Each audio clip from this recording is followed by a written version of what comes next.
பாஜகவின் புதிய தேசிய தலைவராக சில மாதங்களுக்கு முன்பு நிதின் நபீன் பதவியேற்ற நிலையில் தற்போது கட்சியில் அமைப்பு ரீதியாக பல மாற்றங்கள் செய்யப்பட்டுள்ளன. இதில் முன்னாள் மத்திய அமைச்சரான ஸ்மிருதி இரானி பாஜகவின் தேசிய பொதுச் செயலராக நியமிக்கப்பட்டு கட்சியின் அதிகார மையத்துக்கு மீண்டும் வந்துள்ளார். மூத்த தலைவர் ராம் மாதவ் மற்றும் ராஜஸ்தானின் முன்னாள் முதல்வரான வசுந்தரா ராஜே ஆகியோர் கட்சியின் தேசிய துணை தலைவர்களாக நியமனம் செய்யப்பட்டுள்ளனர்.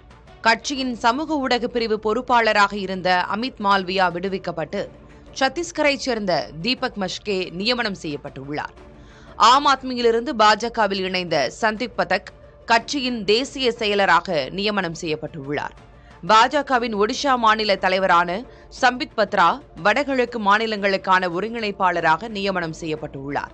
மத்திய அமைச்சர் பியூஷ் கோயல் மீண்டும் கட்சியின் தேசிய பொருளாளராக தொடரும் நிலையில் திரிபுரா முன்னாள் முதல்வர் பிப்லப் தேவ் தேசிய பொதுச் செயலராக நியமனம் செய்யப்பட்டுள்ளார். உத்தரப்பிரதேசம் உள்ளிட்ட மாநிலங்களில் நடைபெற இருக்கும் தேர்தல்களை இலக்காக கொண்டு இளைஞர்கள் மற்றும் பெண்களுக்கு முக்கியத்துவம் அளிக்கும் நோக்கத்தில் இந்த புதிய அணி அறிவிக்கப்பட்டுள்ளது.